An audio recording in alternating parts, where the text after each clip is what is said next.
सभी साथियों को क्रांतिकारी जय भीम, जय भारत, जय संविधान, जय मान्यवर साहब काशीराम। साथियों, आप सभी को बता दें कि बिहार के मुजफ्फरपुर में जो घटना घटी उसके बाद में सोशल मीडिया पर हमें अलग अलग लोगों की प्रतिक्रियाएं देखने को मिली। इसी बीच उस मैटर के अंदर जिसकी सक्रिय भूमिका सबसे ज्यादा देखने को मिली वो गोल्डन दास थे। गोल्डन दास बिहार के युवा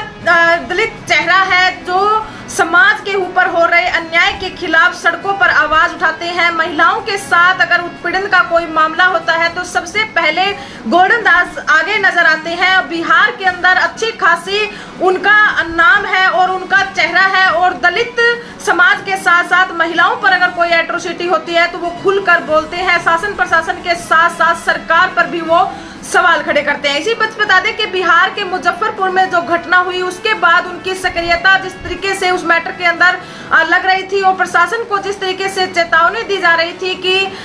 इस घटना को इतने दिन बीत चुके हैं लेकिन दोषियों की गिरफ्तारी नहीं हो रही थी, इसको लेकर लोगों के अंदर काफी आक्रोश देखने को मिल रहा था और यही आक्रोश गोल्डन दास के अंदर भी देखने को मिल रहा था। इस बीच आप सभी को बता दें कि वहां पर गोल्डन दास के द्वारा एक प्रोटेस्ट किया गया जो संवैधानिक तरीके से ये प्रोटेस्ट था और वहां से उनको एक षड्यंत्र के तहत सोची समझी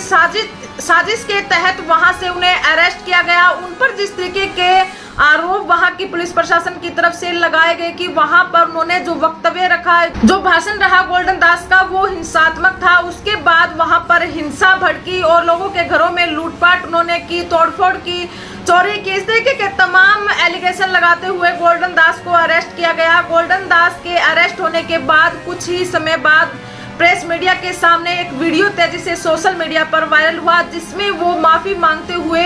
नजर आ रहे हैं और बिहार पुलिस प्रशासन के चारों तरफ से उन्हें घेरे हुए हैं और जिस तरीके से मीडिया ने जो सवाल जवाब किए वो आप सभी ने देखा ही होगा कि किस तरीके से मीडिया सवाल जवाब कर रही थी। इसी बीच हमारे सामने बिहार पुलिस प्रशासन की तरफ से कुछ बातें हमारे सामने निकल कर आई। उस केस को लेकर भी उन्होंने कुछ अपडेटें बताई कि जिस तरीके से जो मृतका थी वो जो दोषी लोग थे उनके संपर्क में थी, जिस तरीके से उसका मर्डर किया गया, जो पंकज और जो संजय रॉय थे उनके द्वारा जिस तरीके से उसका मर्डर किया गया और बाद में गोल्डन दास जैसे जो युवा साथी थे जो प्रोटेस्ट कर रहे थे उस बहन को न्याय दिलवाने के लिए और बाद में उनके ऊपर भी तरह तरह के मुकदमे बनाकर उन्हें ही जेल के अंदर डालने का जिस तरीके से काम किया गया, उसके बाद में लगातार सोशल मीडिया पर बहुत सी बातें उठ रही हैं और बिहार पुलिस प्रशासन पर बहुत से क्वेश्चन खड़े किए जा रहे हैं और अलग अलग सोशल मीडिया और यूट्यूब पर ये बातें अब सामने निकल कर आने लगी है कि किस तरीके से गोल्डन दास को एक षड्यंत्र के तहत फंसाया जा रहा है। जो बिहार पुलिस प्रशासन का रवैया है वो दलित समाज और महिलाओं के हित में नहीं है, वो आरोपियों को बचाने के लिए और जिस तरीके से गोल्डन दास जैसे युवा जो शोषण के खिलाफ खुलकर आवाज उठाते हैं, महिलाओं के लिए जो आवाज उठाते हैं उनकी आवाज को दबाने का जिस तरीके से षड्यंत्र रचा जा रहा है, जिस तरीके से षड्यंत्र के तहत गोल्डन दास को फंसाया जा रहा है उस पर बहुजन समाज के लोगों को समझने की जरूरत है। इसी बीच आप सभी को बता दें कि गोल्डन दास को 18 अगस्त को अरेस्ट किया गया था और ये तमाम तरह के एलिगेशन बिहार पुलिस प्रशासन की तरफ से लगाए गए थे कि उन्होंने जो हिंसात्मक भाषण वहां पर दिया उसके बाद में हिंसा वहां पर भड़की और वहां पर लूटपाट की गई, चोरी हुई और घरों में तोड़फोड़ की गई और ये तमाम एलिगेशन बिहार पुलिस प्रशासन की तरफ से लगाए गए और साथ में ये भी कहा गया कि पहले भी गोल्डन दास पर तमाम तरह के मुकदमे दर्ज हैं और कुछ मैटर हमारे सामने भी निकल कर आए। हमने गोल्डन दास के ऊपर जो दर्ज एफआईआर है वो देखी, वहां पर अगर हम बात करें बिहार पुलिस प्रशासन की तो उनकी तरफ से जो एफआईआर दर्शाई गई है वो गोल्डन दास पर 10 एफआईआर दर्शाई गई है। उनके अंदर तरह तरह के सेक्शन के तहत एफआईआर करवाई गई है। इन्हीं एफआईआर के साथ साथ अगर हम लेटेस्ट बात करें जो गोल्डन दास के ऊपर 18 अगस्त को जो गोल्डन दास की अरेस्टिंग हुई और 21 तारीख को फिर दोबारा से गोल्डन दास पर एक एफआईआर दर्ज करवाई जाती है जहां से गोल्डन दास को अरेस्ट किया गया था। लालू छपरा गांव से उन्हें अरेस्ट किया गया। वहीं उसी गांव के युवकों द्वारा राजेंद्र राय और उनके साथ में 14 से 15 युवक और हैं जिनके द्वारा मिलकर ये एफआईआर दर्ज करवाई गई और एफआईआर के अंदर जो कंटेंट बिहार पुलिस प्रशासन द्वारा बताए जा रहे थे कि लूटपाट की गई और घरों में तोड़फोड़ की गई वो सेम के सेम कंटेंट हमें 21 तारीख की एफआईआर के अंदर देखने को मिलते हैं जब गोल्डन दास 18 अगस्त को अरेस्ट कर लिया गया और 21 तारीख को गोल्डन दास पर एफआईआर दर्ज होती है और वहीं के जो रोए समुदाय के लोग हैं उनकी तरफ से ये एफआईआर दर्ज करवाई जाती है। इसको देखने के बाद हमें लगता है कि ये सोचा समझा षड्यंत्र है जो गोल्डन दास को फंसाने का जिस तरीके से काम किया जा रहा है, दलित समाज के आवाज को जिस तरीके से दबाने का काम किया जा रहा है, गोल्डन दास पर जिस तरीके के आरोप लगाए गए वो हमें अपने आप में सोचने पर विवश कर देते हैं। क्या वास्तव में इस मैटर के अंदर सच्चाई है? जो वहां पर एफआईआर कराई गई उसमें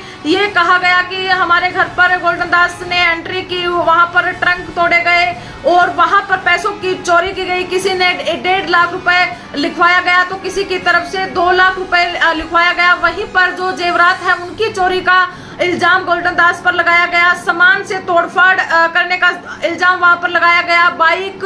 और जेसीबी वगैरह ये तमाम इस तरह के जो संसाधन है उनको नुकसान पहुंचाने का आरोप गोल्डन दास पर लगाते हुए करीबन 80 लाख रुपए की चोरी और 95 लाख के जेवरात चोरी का आरोप गोल्डन दास पर लगाया गया। इस तरीके की एफआईआर 21 अगस्त को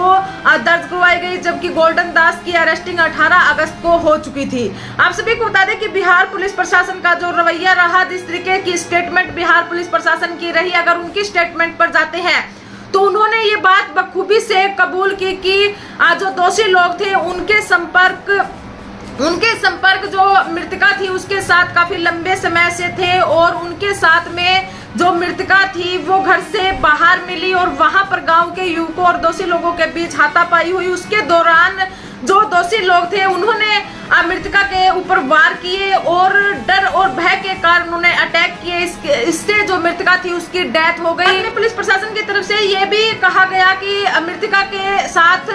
रेप नहीं हुआ है, गोल्डन दास ने हिंसा को भड़काया है। उन्होंने लगातार इसलिए स्टेटमेंट दी कि पीड़िता के साथ मृतका के साथ रेप हुआ है, जबकि ऐसा बिल्कुल नहीं हुआ। मेडिकल में कोई पुष्टि नहीं हुई है। लेकिन अगर हम चर्चा करें बिहार पुलिस प्रशासन की स्टेटमेंट पर ही, तो जो नाबालिग लड़की है उससे लगातार इतने सालों से संपर्क बनाए रखना और साथ में घर से उसे लेकर आना और उसका मर्डर कर देना, ये क्या क्राइम की श्रेणी में नहीं है? 3 साल तक अगर आप किसी नाबालिग लड़की के साथ संपर्क में हो, उसे बहला फुसला रहे हो और उसे घर से लेकर आ रहे हो, बाद में उसकी हत्या कर रहे हो, क्या ये काफी नहीं है किसी दोषी को पकड़ने के लिए? क्या ये काफी नहीं है किसी दोषी को सजा देने के लिए? फिर गोल्डन दास जैसे जो युवा साथी हैं, जो दलित समाज के लिए आवाज उठाते हैं, महिलाओं के लिए आवाज उठाते हैं, उनको असंवैधानिक बताते हुए, गैर कानूनी बताते हुए उन्हें अरेस्ट कर लिया जाता है। अगर गोल्डन दास ने हिंसा की थी तो जिस तरीके से प्रेस कॉन्फ्रेंस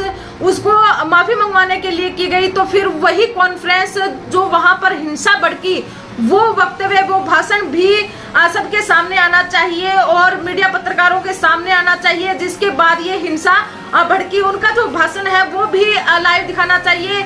ये निष्पक्षता के साथ जांच होगी। जिस तरीके से गोल्डन दास की अपमानित किया गया, मीडिया के सामने लाया गया, ये बहुजन समाज के युवाओं को आवाज को दबाने की कोशिश है, दलित समाज की आवाज को दबाने की कोशिश है। जिस तरीके की जो घटना बिहार के मुजफ्फरपुर की बेटी के साथ हुई, दलित समाज की बेटी के साथ हुई, वो एक निंदनीय घटना है। उसमें दोषियों को कतई नहीं बख्शना चाहिए था और जो संवैधानिक तरीके से आवाज उठा रहे लोग थे, आवाज उठाने वाले गोल्डन दास जैसे साथी थे, उन्हें जिस तरीके से अरेस्ट किया गया सोची समझी साजिश के तहत, वहां पर जो हिंसा भड़की, उसके पीछे की पूरी सच्चाई जाने बगैर ही गोल्डन दास को अरेस्ट करना और गिरफ्तार करना, साथ में यूट्यूब सोशल मीडिया पर भी तरह तरह के बिहार पुलिस प्रशासन द्वारा अल्टीमेट दिए गए कि जो कोई भी गोल्डन दास और बिहार के मुजफ्फरपुर की घटना के बारे में कोई बताता है तो उनके ऊपर तुरंत कार्रवाई होगी। इस तरीके से पत्रकारों की आवाज को दबाने की भी बातें बिहार पुलिस प्रशासन की तरफ से दी गई। साथियों, इसी के साथ आप सभी को बता दें कि गोल्डन दास की रिहाई को लेकर और साथ में जो 16 और बहुजन समाज के युवाओं को पकड़ा गया है, गिरफ्तार किया गया है, उनकी रिहाई को लेकर सोशल मीडिया के साथ साथ धरातल लेवल पर आज बात उठ चुकी है कि गोल्डन दास को रिहा किया जाए और तमाम वो साथी हैं उनको भी रिहा किया जाए। इसके लिए एक बड़े आंदोलन की तैयारियां दिल्ली के अंदर चल रही है। आने वाले समय में जैसे ही डेट फिक्स होती है इसकी सूचना आप सभी तक पहुंचा दी जाएगी। अभी वार्तालाप चल रही है कि किस डेट को वहां पर आंदोलन किया जाए गोल्डन दास की रिहाई को लेकर, और साथ में जो 16 और बहुजन समाज के युवा साथी हैं उनकी रिहाई को लेकर बातचीत चल रही है। बड़े बड़े संगठनों के माध्यम से, एडवोकेट्स के माध्यम से और जो राजनीतिक हमारी पार्टियां हैं तमाम उनके द्वारा ये बातचीत चल रही है कि गोल्डन दास की रिहाई के लिए दिल्ली के अंदर एक प्रोटेस्ट रखा जाए, जो संवैधानिक तरीके से अपनी बात को उठाएंगे और गोल्डन दास की रिहाई की मांग करेंगे। इसी तरीके से बहुजन समाज से जुड़ी हुई तमाम खबरें देखने के लिए आप हमसे जुड़े रहें। वीडियो को ज्यादा से ज्यादा शेयर कीजिए और चैनल को सब्सक्राइब कीजिए। धन्यवाद।